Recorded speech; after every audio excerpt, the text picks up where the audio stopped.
tôt, encore une fois, à Perpignan, c'est pas évident de se... 10 heures est un horaire très matinal, donc merci infiniment d'être là pour cette rencontre avec Julien Goldstein. Alors Julien expose son travail au long cours, on en reparlera avec lui, c'est un photojournaliste qui aime les projets de longue haleine et en binôme, on en reparlera aussi sur votre façon de travailler. Donc, le long travail de Julien sur le Kurdistan, qui s'intitule Kurdistan, la colère d'un peuple sans droit et sans État. On en parlera aussi évidemment avec Julien.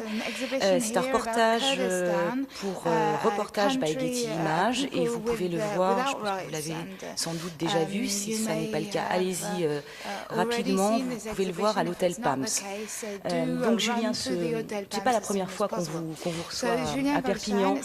On se souvient d'une exposition, d'une exposition déjà au couvent des Minimes sur un pays qu'on croyait sorti de l'univers des BD et de Tintin, dont beaucoup d'entre nous, y compris journalistes, n'avions même pas entendu, jamais parlé. C'était la Transnistrie. Oui, à l'époque, on n'en parlait pas du tout. Alors, il y a deux prononciations. Il y a soit Transnistrie à la roumaine, soit Transnistrie à la russe. Okay, bon. En tout cas, difficile à dire. Et déjà, Julien, à l'époque, c'était en 2004. À l'époque, vous aviez quel âge? J'avais 2004, j'avais 24 ans. Pas mal, hein, 24 ans. Pas mal. Alors, Julien, juste pour vous présenter le personnage, Julien est arrivé à la photo par ces hasards qui font non pas les carrières, j'aime pas ce mot, et puis vous non plus, mais qui font les parcours dans la photo. Comme quoi, quand des jeunes photographes demandent souvent à leurs aînés comment on peut réussir dans la photo, le truc assez drôle avec vous, c'est grâce au babysitting. Mais babysitting, pas n'importe où, chez une grande dame de la photographie, voilà, qui a été qui est toujours une des mémoires de ce métier, c'est Aïe Perry Karabouda Aïsser. Aïe Perry a été très longtemps à SIPA. Elle a monté le bureau de SIPA à New York et ensuite Magnum. Donc très brièvement, parce qu'on ne va pas faire 2 heures là-dessus, mais babysitting, rencontre avec Aïe Perry, vous avez 18 ans. C'est un hasard complet, j'ai 18 ans, je sors du bac, je garde un gamin pour avoir un petit peu d'argent et je vais chercher ce gamin à un anniversaire d'une de ses copines et il se trouve que c'était chez Aïe Perry. Et vous tombez sur des tirages absolument fabuleux. J'arrive dans le salon et je tombe sur un Koudelka, un Cartier-Bresson, un Sergio Larin, etc. Et je commençais quand même à m'intéresser un petit peu à la photo, mais pas plus que ça. Et je lui ai demandé pourquoi, et elle m'a dit qu'elle était rédactrice en chef de Magnum. Je savais à peine ce qu'était Magnum. Je me demande même si je savais ce qu'était Magnum. Et puis voilà, le lendemain, elle m'a fait visiter l'agence et la semaine d'après, elle m'a pris en stage pendant 6 mois. Et puis à la fin du stage, elle m'a proposé un contrat et je suis resté 2 ans et demi assistant d'Aïe Perry. Comme quoi, ces parcours sont toujours très personnels et puis avec des débuts assez drôles comme le vôtre. Ensuite, donc, stage à Magnum et directement ensuite une agence Non, si oui, quasiment directement une agence en fait. Quand au bout de 2 ans et demi, quand j'ai su que je voulais vraiment être photographe, en fait, Aïe Perry m'a un peu poussé et m'a dit que je pouvais évidemment rester, que j'étais le bienvenu, mais que si je voulais éviter d'être frustré pour les 15 prochaines années de ma vie, il fallait peut-être que je m'y mette.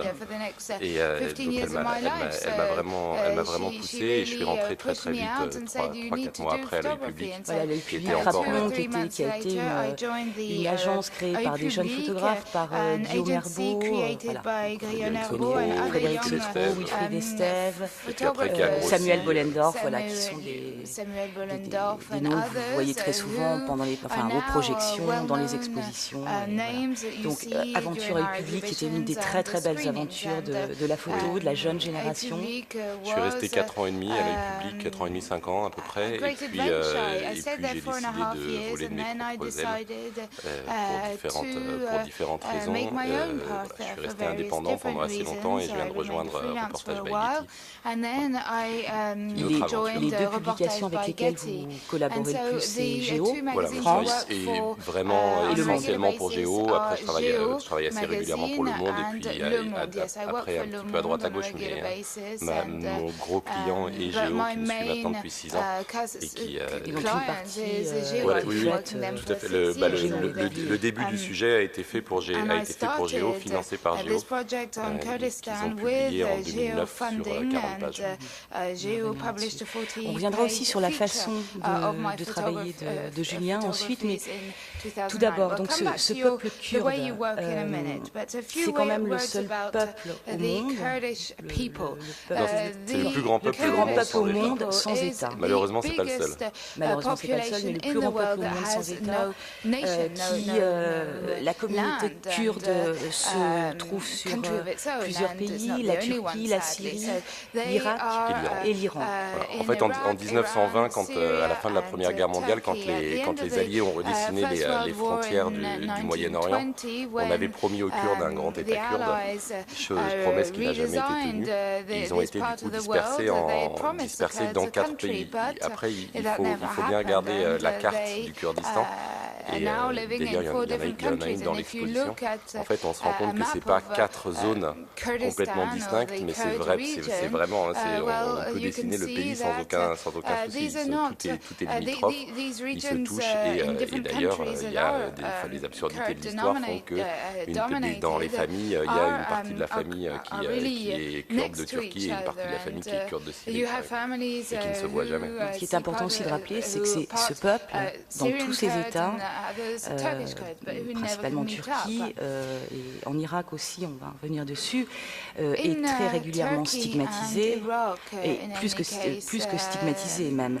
On parle même, beaucoup parlent de génocide kurde en Irak. On s'en souvient, c'était en 87. Saddam Hussein avait décidé de mater la rébellion kurde. Même les termes à l'époque employés étaient d'éradiquer le problème kurde. Ce sont les termes employés par le parti Baas et par Saddam Hussein à l'époque. On se souvient tous, pour les plus jeunes, mais des images absolument abominables de gamins, de femmes, de vieillards, et ils n'ont pas de combattants qui ont été gazés. Voilà, le massacre d'Halabja. 88, 88, je suis sûr. Halabja, c'est 88. Oui, et les premiers massacres, c'est 87. Le premier exode, c'est 87, mais le grand massacre d'Halabja qui a été perpétré par Ali Chimique, et c'est mars 88. C'était plus de 180 000 morts. Exactement. Dont Halabja, c'est 20 000 morts en une journée.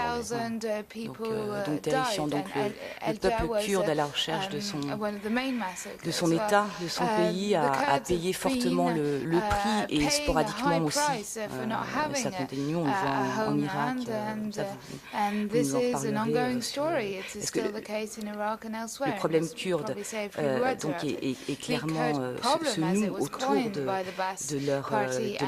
leur identité, de la recherche d'un pays, de la revendication d'un pays, mais de façon différente.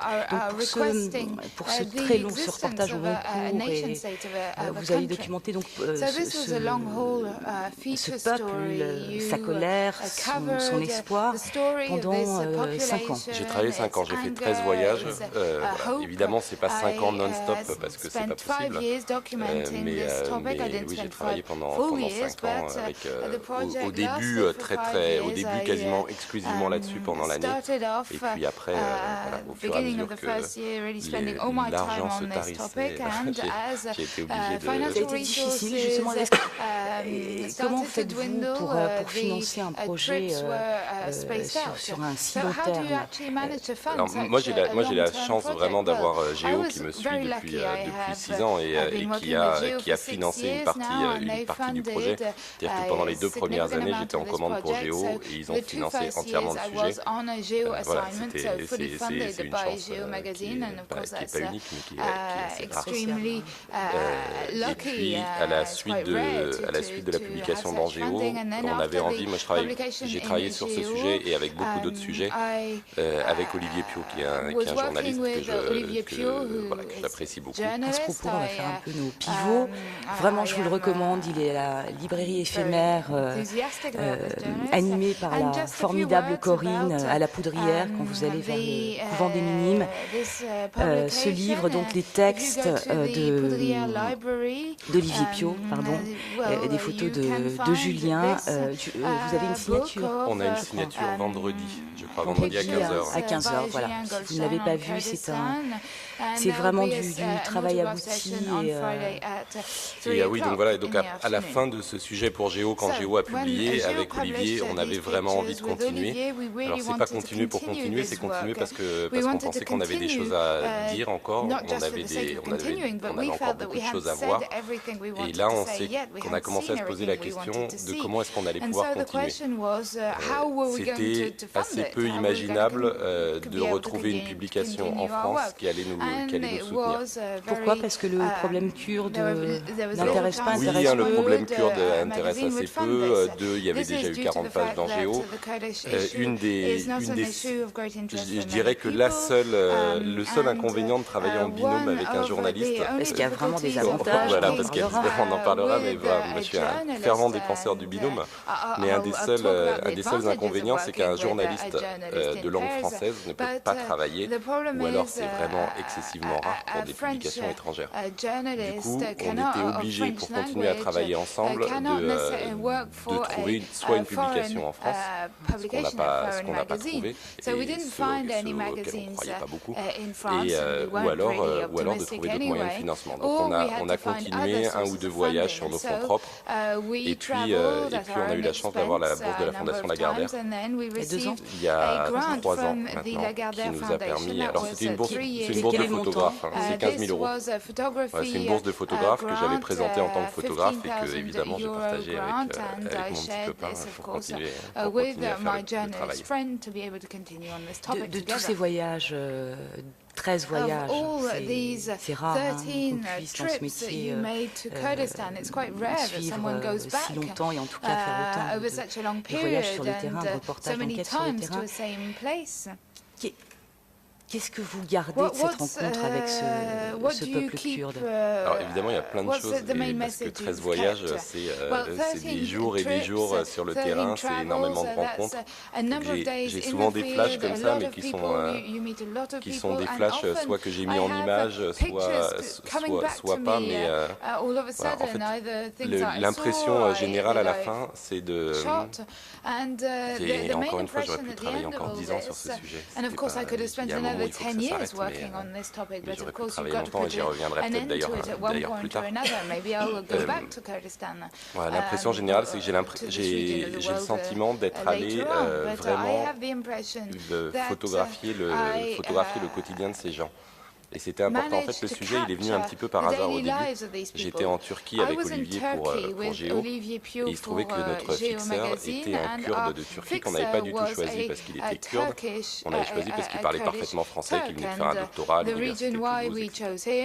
Et donc on a travaillé pendant 3 semaines sur un sujet qui n'avait rien à voir, et tous les soirs, lui nous parlait des Kurdes, de son peuple, de sa langue, de son territoire, etc. Au bout d'un moment, on lui a dit, bon, ça va, on va peut-être parler d'autre chose, mais on te promet qu'on fera quelque chose. Et grâce à lui, en fait, on a pu aller dans les montagnes du PKK en août 2007, qui au début devait être plus ou moins un one-shot, où voilà, on avait la possibilité d'aller dans les montagnes, d'interviewer le président du PKK, Murat Karayılan, en l'absence d'Öcalan qui était présent. Et puis, en fait, assez vite, on a rencontré des jeunes dans les montagnes, on est resté une semaine, on a rencontré des jeunes, et notamment ce jeune qui s'appelle Diyar. This was supposed to be sort of one-shot travel, and so we met a young activist. Donc ce jeune, il a 22 ans officiellement. Je ne sais pas s'il a vraiment 22 ans, mais officiellement il a 22 ans. C'est un jeune qui venait d'Iran, un Kurde d'Iran qui est venu au nord de l'Irak avec le PKK pour lutter contre l'armée turque. Et donc voilà, c'est un parmi d'autres, mais notamment ce jeune. Le PKK, c'est l'armée de libération du Kurdistan de Turquie, qui a des ramifications en Iran qui s'appelle le PJAK ou en Syrie, mais voilà, le PKK, c'est la Turquie. Et notamment, je me souviens avoir passé toute une soirée avec ce jeune Diyar, après l'avoir photographié, qui nous a raconté qu'à 14 ans, il avait décidé d'embrasser la lutte, qu'il avait tout fait, qu'il avait arrêté l'école, qu'il avait tout fait pour aller dans la montagne, que ses parents n'avaient pas de nouvelles de lui, etc. Et en fait, ce qui était super intéressant avec ce jeune et ce qui nous a vraiment marqué, c'est que c'était pas un Kurde de Turquie, c'était un Kurde d'Iran qui venait lutter avec les Kurdes de Turquie pour la reconnaissance d'un État kurde en Turquie, ou en tout cas d'une autonomie kurde en Turquie. Et puis, au fur et à mesure de la soirée, il nous a parlé de sa langue, de l'interdiction de la parler, de son territoire, de toutes leurs revendications, de la répression, etc. Et on s'est dit, voilà, on peut pas avoir passé une semaine dans ces montagnes, avoir entendu tout ça, sans aller le voir et sans aller le documenter. C'est-à-dire que, oui, c'est très intéressant d'aller dans les montagnes et de rencontrer ces jeunes, mais voilà, la réalité quotidienne, c'est ça qu'ils vivent aujourd'hui. Le PKK, c'est 6000 mecs dans la montagne, il y a 40 millions de Kurdes, et on a envie de voir comment vivent 40 millions de Kurdes. Alors, ces 40 millions de Kurdes sont représentés, enfin, il y en a combien par exemple en Turquie? C'est la plus grosse communauté. Alors, les chiffres, c'est très difficile d'avoir des chiffres, parce que notamment en Turquie, et c'est dans la constitution turque, et c'est interdit de parler de minorité. Donc, au bas mot, en Turquie, il y a 17 millions. A priori, c'est 25% de la population. Et les estimations plus hautes sont plutôt à 22-24 millions. En Iran, on est sur 8 millions à peu près. Non, pardon, en Iran, on est sur 8 millions. En Irak, on est sur 12 millions. Et la Syrie, c'est le plus petit, c'est 4 ou 5 millions. Dans lequel de ces pays il est le plus difficile d'être kurde et surtout de revendiquer son identité kurde? Alors, dans l'échelle de l'horreur, c'est toujours un petit peu dur de dire lequel est le pire. Aujourd'hui, en Irak et depuis 92, les Kurdes, ils administrent leur propre région, qui est une région autonome où ils élisent leur président, ils ont un parlement. Depuis la chute de Saddam, ils vendent leur propre pétrole. Ils ont une armée, ils sont quand même relativement protégés, notamment avec l'appui des Américains depuis la Seconde Guerre du Golfe.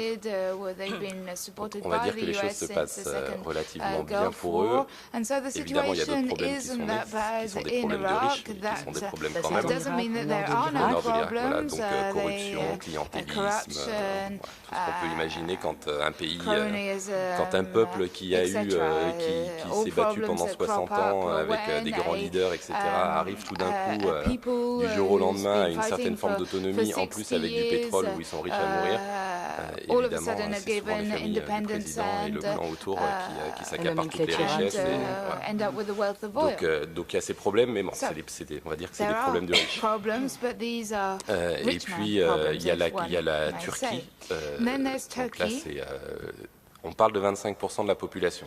Il ne peut pas, à mon avis, y avoir de génocide, il ne peut pas y avoir de répression trop forte pour deux raisons. La première, c'est qu'ils sont 25% de la population et que si on commence, il y a 17 millions de Kurdes minimum dans la rue, c'est pas facile à contenir. Et deux, les Turcs ont encore envie de faire plus ou moins bonne figure auprès de l'Union européenne et des Américains. Cependant, il faut tout de même rappeler que la répression existe de façon légale, enfin légale, en tout cas elle est masquée par des explications, des justifications légales des Turcs.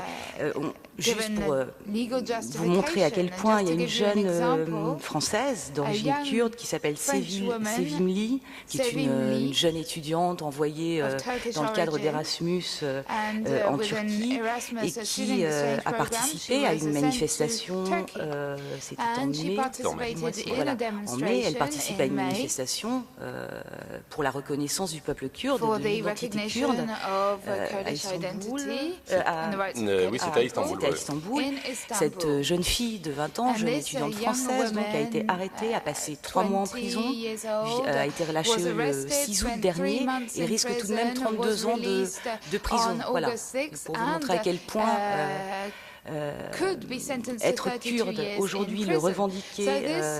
Non, bien sûr, la répression elle est quotidienne en Turquie. Déjà, il y a des attaques, il y a des morts très régulièrement parmi le PKK, mais aussi parmi l'armée turque. Mais en plus de ça, il y a une répression au quotidien de toutes les manifestations. Il y a une répression, j'appelle ça une répression, mais c'est vraiment une forme de répression, une répression économique. C'est frappant quand on vient de l'ouest de la Turquie et qu'on arrive dans les zones kurdes à l'est de la Turquie, on se rend compte qu'il n'y a plus aucune infrastructure, que les routes sont pourries, il n'y a plus d'hôpitaux, il n'y a plus de travail, etc. Je me souviendrai toujours un jour avec, c'était pendant toute une semaine, avec Olivier, on s'est amusé, on faisait la route qui longe la frontière irakienne. Et donc on allait dans toutes les villes de province, qui sont des villes moyennes, mais qui sont quand même des villes. Et systématiquement, on arrivait dans la ville de province et on allait voir le représentant du parti kurde local. Et on lui posait, les 3 premières questions qu'on lui posait, c'était combien d'habitants dans la ville, combien de militaires dans la ville, souvent on était plus ou moins au même ratio, et quel est le taux de chômage. Et on est tombé sur des taux de chômage à plus de 90%. C'est une façon d'isoler aussi la population et de la maintenir. Il y a des exemples comme ça, frappants. Il y a une image, alors je sais pas où elle est, c'est une image d'un berger. Je ne sais même pas si elle est là ou pas, mais sinon vous pourrez la voir dans l'exposition. Mais c'est une image d'un berger à Dougou Beyazit, donc à la frontière avec l'Iran. Il faut savoir que cette région d'Agri vit à 90% de la vente de bétail. Il y a 4 ans, les Turcs ont décidé de faire un embargo sur la vente de bétail qui venait de cette région sous prétexte qu'il y avait de la contrebande entre la Turquie et l'Iran. Aujourd'hui, tous les bergers arrivent sur le marché aux bestiaux le matin à 6 h du matin et ne peuvent pas vendre leurs marchandises. Évidemment, un berger ne va pas vendre à un autre berger son mouton, ça ne sert à rien. Voilà. C'est l'absurdité. Une autre image, alors à la fois concrète et une autre image. Vous m'avez raconté l'histoire de ce petit garçon de 12 ans. Oui. On nous souvent en reportage des amitiés, voilà, comme ça, aussi éphémères que profondes. Il y avait ce petit vendeur tous les matins qui vous attendait devant l'hôtel, petit vendeur de Kleenex. Moi, je suis un espèce de photographe d'habitude. J'adore aller tout le temps dans le même hôtel, tout le temps dans le même restaurant. Quand j'arrive à l'hôtel, je dépose toujours mes affaires dans la penderie. Enfin, je fais un peu monomaniaque. Et donc, je vais tout le temps dans le même hôtel à Diyarbakir depuis le début du projet. C'est un hôtel qui est un petit peu pourri, mais que j'adore. Je connais le patron et il me tombe dans les bras à chaque fois que j'arrive, etc. Et il y avait des gamins devant cet hôtel qui est sur la place centrale de Diyarbakir. Il y avait ces gamins qui vendaient des paquets de mouchoirs c'était une façon de faire la manche. Et assez vite, en fait, je me suis dit, le premier qui me propose un paquet de mouchoirs, je lui achète et ça sera le seul dans la journée. Et en fait, il y a un petit jeune qui avait 12 ans et qui avait vite compris le truc. C'est-à-dire que tous les matins, il se postait à 8 h devant l'hôtel et il me vendait son paquet de mouchoirs. Et voilà, à chaque fois, on se disait bonjour, ma traductrice venait me chercher, on discutait un petit peu et tout, il était super marrant. Et puis un jour, il m'a dit, viens chez mon père veut te rencontrer. Donc on part avec lui en taxi, on va chez son père nous offre le thé, on commence à discuter, c'était une famille vraiment pauvre de Diyarbakir. Et puis le voyage d'après, je reviens, j'arrive à Diyarbakir, le vol de Diyarbakir, c'est un vol de nuit, donc on arrive tard. Le lendemain matin, je sors de l'hôtel, je le vois pas. Le surlendemain, je sors de l'hôtel, je le vois pas. Là, je rentre dans l'hôtel et je demande au patron, mais il est où Diyar? Et évidemment, tout le monde se connaît, c'est un village Diyarbakir. Et il me dit, il faut que tu ailles voir son père, il lui arrivait un problème. Donc on part chez son père, on se souvenait où c'était, on part chez son père et son père nous reçoit, il nous fait le thé, il dit, il faut que je vous raconte, en fait, il y a un mois, il a été dans une manifestation, il a jeté des pierres contre un policier, il s'est fait arrêter et il s'est pris 12 ans de prison. Voilà, un autre exemple de ce que peut être, de ce qui génère la colère de ce peuple kurde kurdes que vous connaissez bien, que vous avez côtoyés. On parlait du PKK et des divers groupes armés de résistance au sein de tous ces pays. Quelle pourrait être la solution pour qu'enfin ce peuple kurde puisse avoir un État? Alors, est-ce que l'ONU s'en occupe? Est-ce que la communauté européenne aussi? Ou est-ce qu'on est face à l'oubli total, à l'indifférence? Non, c'est vraiment, dans l'introduction de l'exposition, je dis que c'est un peuple oublié de l'histoire. C'est vraiment un peuple oublié de l'histoire. C'est des citoyens de seconde zone. Il est clair qu'en Irak, il y avait des intérêts économiques forts. Aujourd'hui, d'ailleurs, on le voit, il y a des compagnies étrangères qui ont des concessions de pétrole au nord de l'Irak, dans les zones kurdes. Il y avait un vrai intérêt. En Iran, Syrie et Turquie, il n'y aura jamais aucun intérêt de la communauté internationale pour s'occuper des Kurdes. S'ils avaient voulu s'en occuper, c'était en 1920 qu'il fallait le faire. Je pense vraiment pas. Alors après, moi c'est assez marrant parce qu'au début, très naïvement, avec Olivier, quand on a commencé à travailler sur ce sujet, on s'est dit qu'on voulait travailler sur où en est le rêve d'un grand Kurdistan qui avait lieu dans les années 60 et 70, avec tous les mouvements internationalistes, etc., quand Öcalan s'entraînait avec Arafat en Palestine. Et en fait, très vite, on s'est rendu compte que non, il n'y a plus de rêve d'un grand Kurdistan. Évidemment, je pense qu'il est enfoui au fond de leur tête, très profondément, mais il faut être réaliste, et ils sont réalistes. Aujourd'hui, la seule chose qu'ils demandent, et ce qui est déjà absolument énorme, c'est une certaine autonomie culturelle et politique à l'intérieur des frontières de leur propre pays. Donc, en Irak, il y a eu. En Syrie, bizarrement, ça pourrait devenir les grands vainqueurs de l'histoire. Ces 2 dernières semaines. Ce qui est complètement injuste aussi, parce que les Kurdes se sont jamais mis avec la rébellion en Syrie. Ils ont été massacrés par Hafez et Bachar. Ils ont officiellement annoncé qu'ils soutenaient la rébellion. Oui, mais il y a un mois. Oui, 2 semaines. Donc, ça va peut-être devenir les grands vainqueurs de l'histoire, tant mieux pour eux. En Iran, c'est très loin d'être ça. Et en Turquie, j'y crois vraiment pas beaucoup. Alors, concrètement, un gamin kurde en Syrie, en Iran, en Irak, en Turquie, est-ce qu'il apprend sa langue? Est-ce que la langue kurde, qui est une des plus anciennes du monde, très belle, est-ce qu'il a le droit de parler kurde dans chacun de ces pays?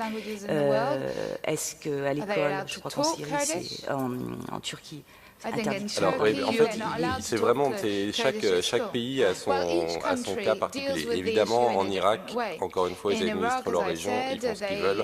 Toutes les écoles sont en kurde, les universités sont en kurde et tout, il n'y a aucun problème. En Turquie, la grande devise de Mustafa Kemal quand il a créé la République de Turquie, laïque de Turquie, c'était un pays, un drapeau, un peuple, une langue. Donc on ne parle pas de minorité, on ne parle pas d'autres langues. Et notamment, un gamin, il y a une photo qui, là, pour le coup, je suis sûr, est là, dans une classe d'école. Voilà, c'est là. En fait, là, je suis dans un village vraiment complètement reculé du Kurdistan de Turquie, à côté de Şırnak. Et je voulais vraiment aller dans une école comme ça pour me rendre compte de la réalité. On est dans un village qui doit faire à peu près 200 habitants. Les parents ne sont jamais allés à l'école. Évidemment, ils ont parlé que kurde à la maison, et ces gamins, quand ils arrivent à 6 ans à l'école, ils se retrouvent dans une classe où il y a un portrait de Mustafa Kemal au-dessus du tableau. Tous les matins, ils doivent chanter l'hymne à Mustafa Kemal, qui dit un drapeau, un peuple, un État et une langue. Et ils ont un professeur qui vient de l'ouest de la Turquie, qui a été envoyé par le ministère de l'Éducation, qui lui ne parle pas un mot de kurde, et à l'école, il est absolument interdit de parler un mot de kurde. Voilà, donc ça, c'est pour la Turquie. Pour la Syrie, c'est absolument interdit de parler kurde, même dans la rue. On peut se faire arrêter si on parle kurde dans la rue, dans une ville kurde de Syrie. Et en Iran, alors il faut savoir qu'Iran, je n'ai pas pu y aller. J'ai demandé plusieurs fois les visas qui m'ont à chaque fois été refusés. J'ai travaillé avec des réfugiés kurdes iraniens en Turquie, mais je connais pas la réalité du terrain vraiment en Iran. Mais c'est un régime qui est aussi super répressif, où ils n'ont pas le droit de parler leur langue, ils n'ont absolument aucun droit. Justement, comment avez-vous travaillé sur ce sujet on ne peut plus sensible dans chacun de ces pays? En Turquie, par exemple, est-ce que vous dites avec Olivier, vous travaillez de façon un peu cachée, sans dire votre sujet? Non, en Turquie, c'est vraiment pas un problème. En Turquie, ils ont encore une fois, ils sont un peu entre deux eaux. Ils sont pas ambigus parce qu'ils savent vraiment ce qu'ils veulent, mais ils sont entre deux eaux, c'est-à-dire qu'ils ont cette espèce de besoin de montrer qu'il y a une liberté de la presse, au moins pour les journalistes étrangers, ce qui n'est absolument pas le cas pour les journalistes turcs. Mais nombreux sont en prison et de nombreux journalistes kurdes d'ailleurs sont en prison. Mais en tout cas pour les étrangers et arméniens aussi. Oui, puis il y en a qui sont assassinés aussi, des journalistes arméniens. Mais pour les journalistes étrangers, travailler en Turquie, c'est absolument pas un problème. Ils nous laissent travailler, évidemment, ils nous mettront tous les bâtons qu'ils peuvent dans les roues. J'ai demandé plusieurs fois à travailler avec l'armée, j'ai demandé, on m'a interdit plusieurs fois, j'y suis allé plusieurs fois pendant les élections. Systématiquement, il y a un mec qui est soi-disant un observateur, mais en fait qui fait partie de la police secrète, qui vient m'interdire de photographier dans un bureau de vote, etc. C'est des choses comme ça, mais qui ne sont pas très graves, surtout qu'elles se résout assez vite, parce que quand tu es un mec de la police secrète qui t'interdit, il y a 25 Kurdes autour de lui qui lui disent maintenant tu vas me laisser photographier.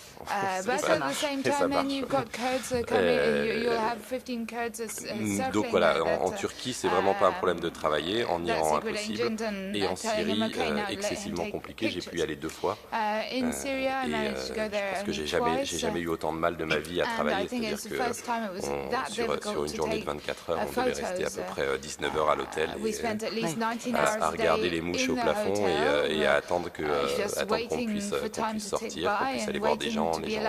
C'est assez marrant, je raconte toujours ça, mais en fait, les Kurdes sont, comme beaucoup de gens dans cette région, super accueillants, t'offrent le thé. Quand on a la chance de se retrouver pendant le ramadan dans ces pays, on est invité tous les soirs au repas de rupture de jeûne, etc.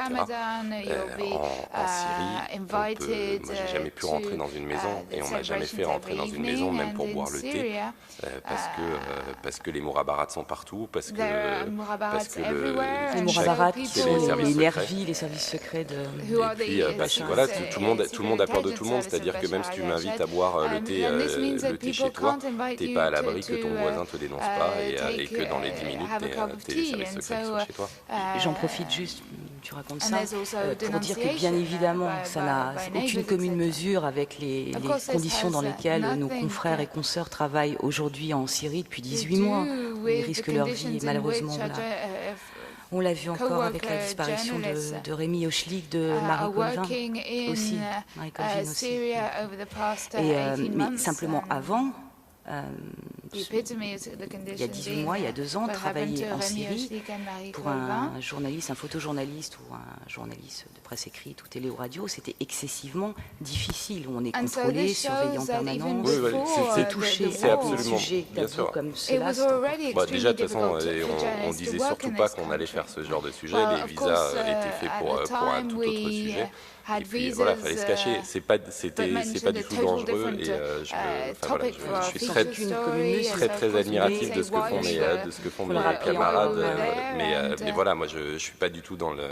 Je veux surtout... Non, mais bien évidemment, mais simplement pour dire que documenter et travailler sur les Kurdes en Syrie, ça a été extrêmement compliqué. Et ça signifie aussi que en interdisant, en surveillant les journalistes, ces Kurdes de Syrie-là n'ont absolument pas les mêmes possibilités de parler, de porter leur message ou leurs revendications. Ouais, tout à fait. don't have the same outlet to Non, oui, encore une fois, oui, on a passé énormément. J'ai jamais fait aussi peu d'images en reportage. Je suis revenu, je crois, avec 450 photos. Je me suis dit, comment est-ce que je vais faire pour trouver mes images là-dedans?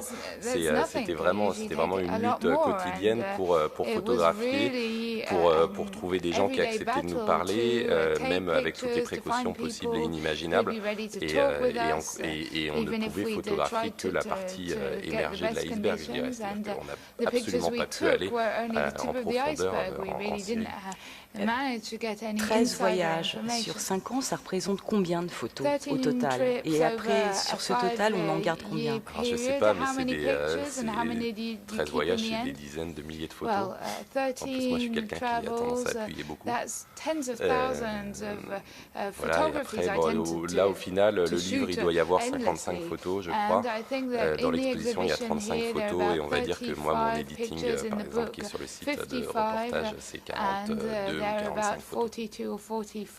Rappelons l'adresse du site. Ça doit être reportagebyggettyimages.com et après il faut aller dans les represented photographers. Cet editing pour cette exposition, c'est vous qui l'avez fait? Alors je l'ai fait en partenariat avec Jean-François. Voilà, je lui ai proposé mes 45 images et puis Jean-François a fait un editing et puis on a discuté. On avait enlevé certaines, on en a enlevé certaines, mais d'autres, il n'a pas été d'accord sur certaines, j'ai pas été d'accord sur d'autres. Non, encore une fois, mais j'ai absolument aucun problème vis-à-vis de ça parce que quand on travaille là-dessus, déjà je suis pas forcément le meilleur éditeur de mon travail. C'est compliqué, c'est très compliqué. Et puis voilà, quand je travaille pour un magazine, c'est le magazine qui édite. Alors évidemment, en plus, encore plus à Géo qu'ailleurs, puisque vu mes relations, on discute beaucoup, etc. Mais au final, je trouve ça bien qu'il y ait quelqu'un qui tranche parce que c'est un éditeur, parce qu'il connaît son travail, parce qu'il sait comment le montrer. Donc voilà, je me plie sans problème au choix des autres. Le choix des autres et travailler aussi avec les autres, ou en tout cas avec un autre.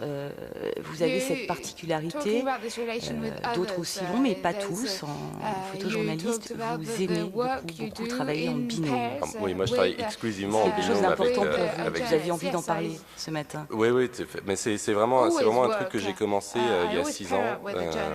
Et depuis, en fait, je ne me vois pas travailler autrement qu'avec un journaliste. Ça m'est arrivé là il y a 6 mois, au mois de janvier, de partir seul en reportage pour Obo, qui est un magazine qui a été sorti par l'équipe et qui n'existe d'ailleurs déjà plus, malheureusement. Mais voilà, je me suis retrouvé sur le terrain pendant 3 semaines. C'était quel sujet? C'était un sujet sur le hockey sur glace en Biélorussie. Donc c'était surtout pas un sujet de sport, mais c'était vraiment un sujet de société autour du hockey sur glace, parce que les Biélorusses viennent d'obtenir j'avais travaillé en Biélorussie déjà pour Géo il y a 1 an, et ils viennent d'obtenir les championnats du monde de hockey. Et le hockey étant vraiment la lubie du président qui s'intègre à l'équipe nationale de hockey, alors qu'il s'appelle Patiné, qui a mis tout le fric de la Biélorussie dans le hockey sur glace et tout. Voilà. C'était toute une histoire autour de ce ubu-roi qui se sert du hockey à des fins politiques. Et je me suis retrouvé pendant 3 semaines sur le terrain, et il y a vraiment c'est comme s'il y avait une partie de moi qui manquait. J'ai toujours eu l'habitude de travailler avec des journalistes. J'aime vraiment cette relation. Elle me permet, alors moi, elle me permet de mieux travailler en photo, ça j'en suis absolument persuadé. Oui, en confrontant, quand on se retrouve le soir, on discute,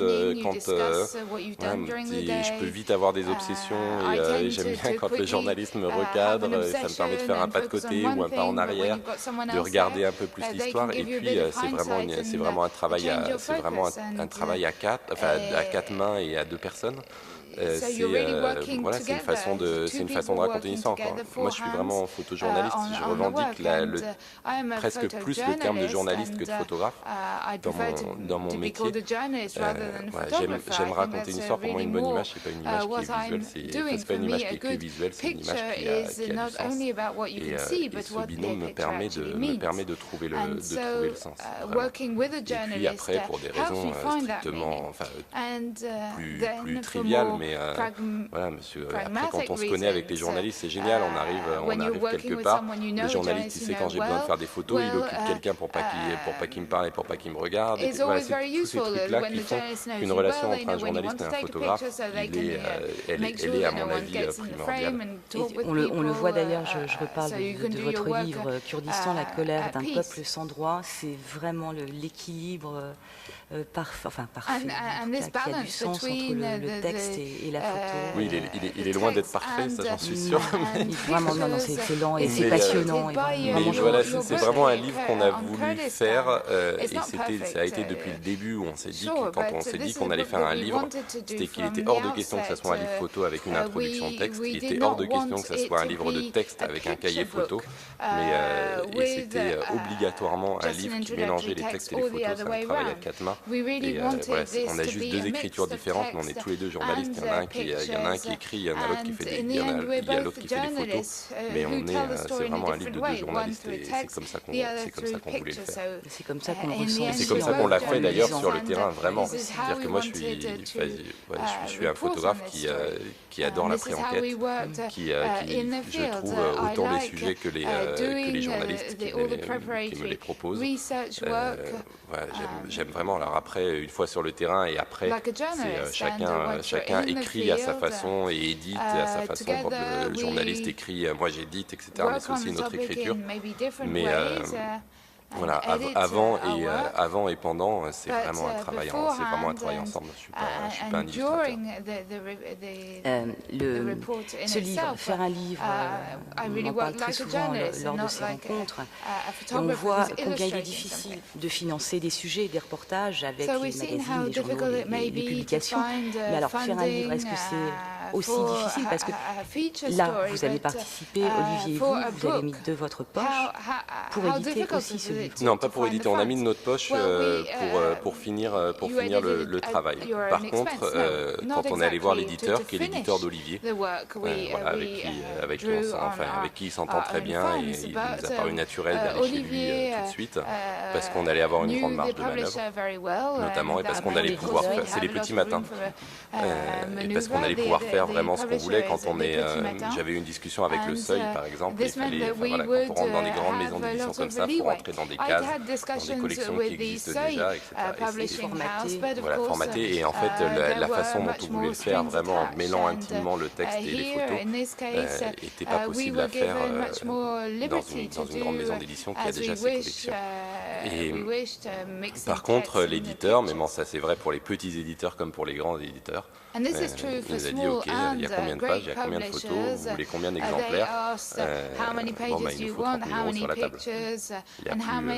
Il y a malheureusement plus, et alors surtout pour des photographes comme moi qui ne sont pas des photographes reconnus, et pas assez. Je veux dire, quand Martin Parr veut faire un bouquin, évidemment qu'il n'amène pas 30 000 € sur la table, c'est normal, c'est Martin Parr. Moi non.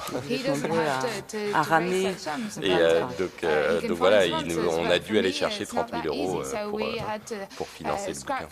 Et où on les cherche ces 30 000 €? On a pris notre petite valise de VRP et puis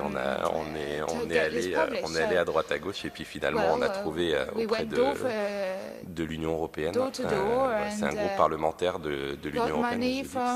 C'est vachement bien. Je ne savais absolument pas. Mais chaque groupe parlementaire au Parlement européen a un budget qu'ils doivent allouer à de la communication non politique. C'est bien de le redire à Visa pour l'image parce que ça peut servir à de pas mal de nombreux monde. confrères et consoeurs cherchent actuellement des fonds pour et donc ils ont de l'argent pour de la communication non politique et donc là ils pouvaient pas mettre 100% parce qu'ils n'ont pas le droit, mais ils ont mis 25 000 € pour que le bouquin sorte et parce que ce groupe parlementaire, c'est le groupe des Verts nordiques et de la gauche européenne, ces parlementaires organisent tous les ans une conférence sur la résolution de la question kurde en Turquie. Donc c'est quelque chose qui résonnait avec leur agenda et ils ont voulu que le livre sorte. Au moment de la conférence, on a fait une exposition dans le hall du Parlement à Bruxelles.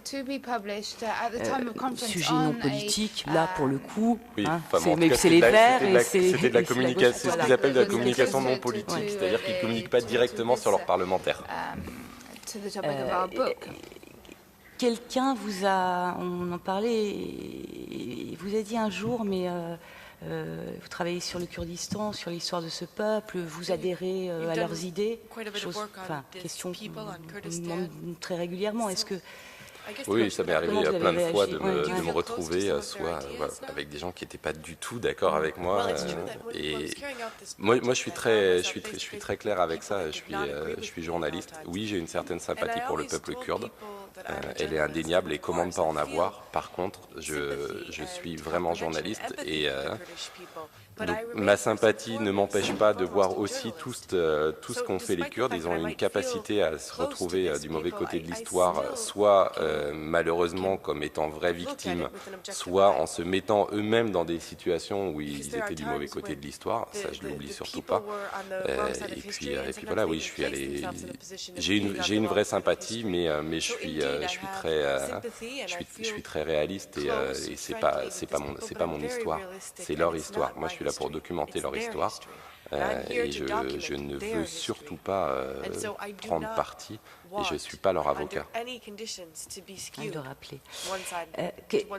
Vous le disiez tout à l'heure, voilà, j'ai terminé, mais non, finalement, j'aurais vraisemblablement envie de continuer. Comment on décide d'arrêter un sujet qu'on a documenté, qui est une partie de notre vie au bout de tant d'années? C'est 5 ans, c'est beaucoup, c'est 13 voyages. Oui, c'est beaucoup d'énergie aussi. À un moment, beaucoup d'énergie.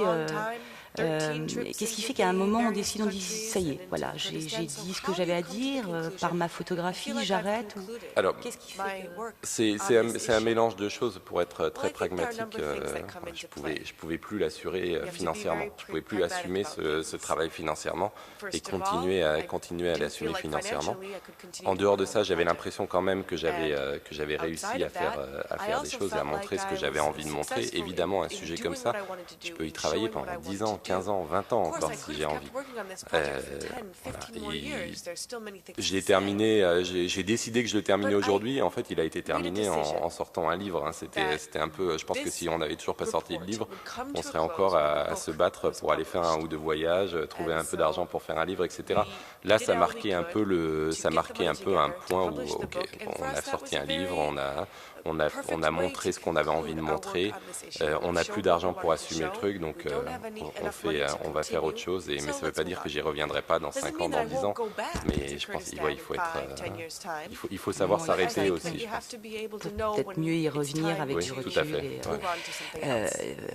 On a un quart d'heure, donc j'imagine que j'espère que vous avez beaucoup de questions pour Julien.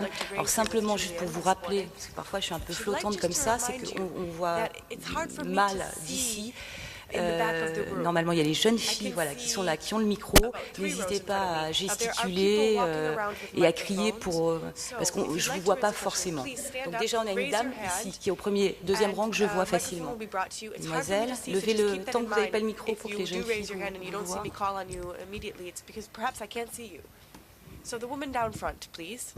Bonjour, est-ce que la nouvelle donne des printemps arabes peut changer quelque chose au sort du peuple kurde?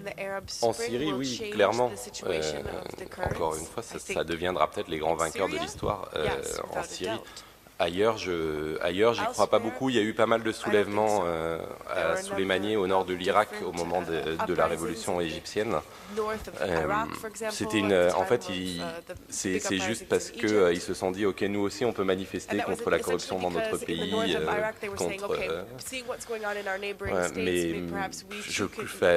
en Iran, il faut voir. De toute façon, ça passera forcément par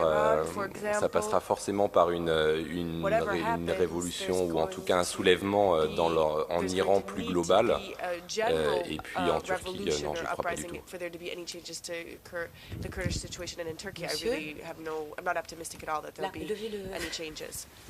Bonjour. Moi, je me pose une question. Est-ce que les Kurdes d'Irak et les Kurdes de Turquie ont vraiment un idéal commun et est-ce qu'ils peuvent s'entendre entre eux? Alors non, c'est une très bonne question parce que justement, oui, ils ont eu un idéal commun, ça c'est clair. Dans les années 60-70, au moment des grands mouvements internationalistes, oui, ils ont eu un idéal commun. C'est comme un peuple. Ok, ils ont 2 langues, mais c'est une langue, c'est vraiment un peuple qui pourrait être uni. Aujourd'hui, il est absolument clair que les Kurdes d'Irak qui ont eu leur autonomie, qui ont du pétrole, qui vendent leur pétrole, qui administrent leur région, etc., ne vont plus se battre pour les autres, et notamment pour les Turcs. Et on l'a vu encore au moment des derniers bombardements de l'armée turque dans les camps du PKK retranchés au nord de l'Irak. Massoud Barzani, qui est le président de la région autonome du Kurdistan irakien, a protesté plus ou moins pour la forme auprès des Turcs et leur a aussi assuré en sous-main qu'il allait les aider à résoudre ce problème. Donc oui, à partir du moment où les Kurdes d'Irak sont arrivés à une certaine forme d'autonomie et ont sécurisé leur zone, ils sont absolument plus prêts à se battre pour les autres, qui en plus n'ont pas du tout les mêmes ressources économiques qu'eux, donc ils ne vont pas partager leur pétrole quand même. Autre question. Au milieu, en haut, levez, bougez la main parce que les jeunes filles ne vous voient pas, voilà.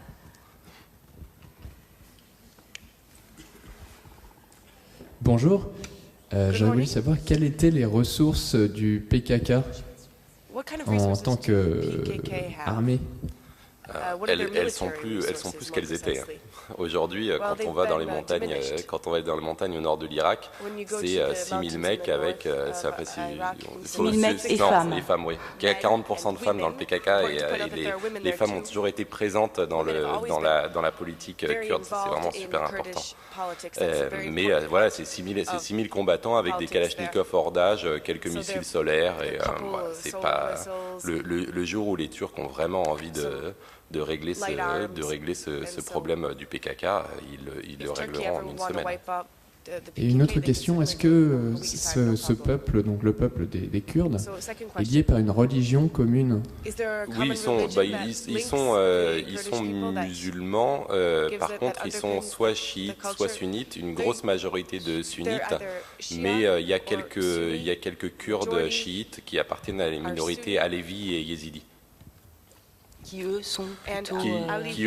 c'est un chiisme assez libéral. Oui, qui sont plutôt en Iran. Qui sont en Iran, qui sont en Irak et certains en Turquie aussi. Donc mais c'est vraiment des petites communautés, je ne connais pas les chiffres exacts, mais je pense que c'est de l'ordre de 5% de chiites et 95% sunnites. La religion ne prend pas une grande place dans ce conflit pour une bonne et simple raison, c'est que le PKK, qui est quand même aujourd'hui encore en Turquie et ailleurs le mouvement le plus reconnu par la population, était un mouvement qui était marxiste et internationaliste au départ et qui donc s'est absolument pas appuyé sur la religion.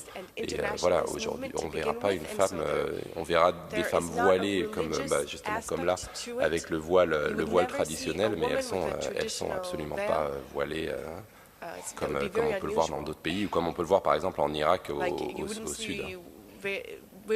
Question qui agite le bras. Voilà, au milieu. Encore. Tant que vous n'avez pas le micro. Keep your hands up until you receive the microphone.